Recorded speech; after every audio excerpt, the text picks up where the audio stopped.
In this final section of the lecture, we will discuss the functions of prepositional phrases.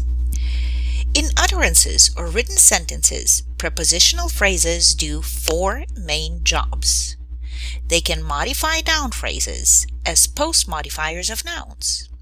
They can modify VPs as adjuncts, typically non-required adverbials. They can also modify VPs as required complements, for example, direct and indirect objects. Sometimes the complements can also be obliques and required adverbials. Finally, they can modify adjective phrases, also as adjectival post-modifiers. Let's look at two examples of NP modifying prepositional phrases. In this sentence, Lucy was recalled to her manners, and after a little exertion, the complacency of Mr. Eager was restored. The head noun of the NP, the complacency of Mr. Eager, is complacency. The prepositional phrase of Mr. Eager modifies the head noun. Whose complacency is restored? The complacency of Mr. Eager. The next example is this sentence.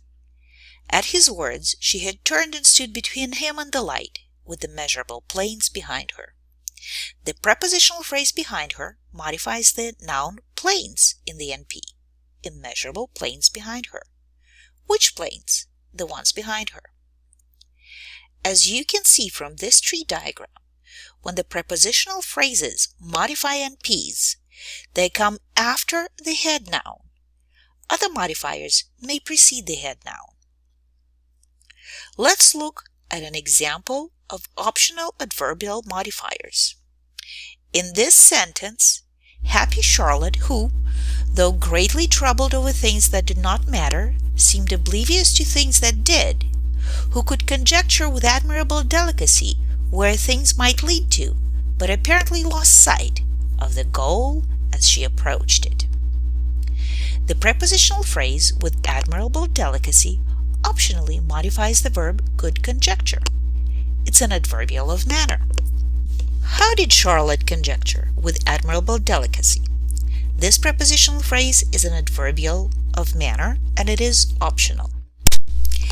And while prepositional phrases as adverbials are optional, VPs can also have obligatory prepositional modifiers, such as indirect objects. In this sentence, the prepositional phrase to her is an indirect object. Now, Cecil had explained psychology to her one afternoon, and all the troubles of youth in an unknown world could be dismissed. To whom did Cecil explain psychology? To her. To her is an indirect object, and it is required. Finally, let's talk about prepositional phrases modifying adjectives. Some adjectives, like verbs, are transitive. This means that they require complements. Such complements are usually prepositional phrases. Let's look at this sentence again. Happy Charlotte, who, though greatly troubled over things that did not matter, seemed oblivious to things that did. Ending the sentence immediately after the adjective oblivious would drastically change its meaning. And while it would not be ungrammatical per se, it would mean something entirely different that is suitable in the context.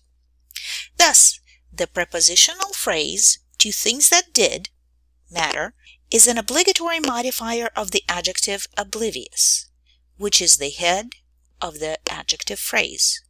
What did Charlotte seem oblivious to? To things that did matter. To recap, prepositional phrases do four jobs. They modify nouns in noun phrases.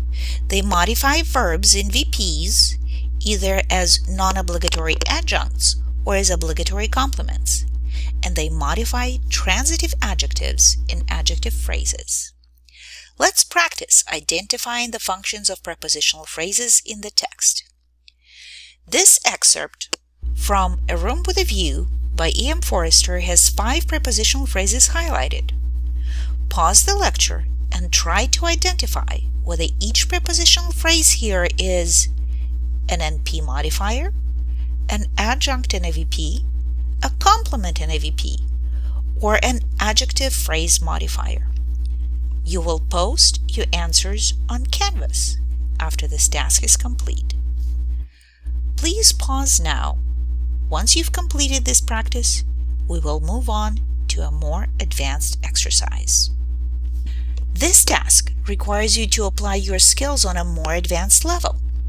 First, identify all the prepositional phrases in this text. Then label each with its function as either a noun phrase modifier, an optional verb phrase modifier, such as an adverbial, an obligatory verb phrase modifier, such as an indirect object or a required adverbial, or an adjective phrase modifier. Post your answers on Canvas. In this three-part lecture, we first defined what a preposition is and practiced finding prepositions in sentences and texts. Second, we examined the structure of prepositional phrases and practiced drawing tree diagrams of prepositional phrases occurring in a literary text. Third, we discussed the functions of prepositional phrases and analyzed prepositional phrases in a literary text with respect to these functions. This completes our three-part lecture on prepositions and prepositional phrases.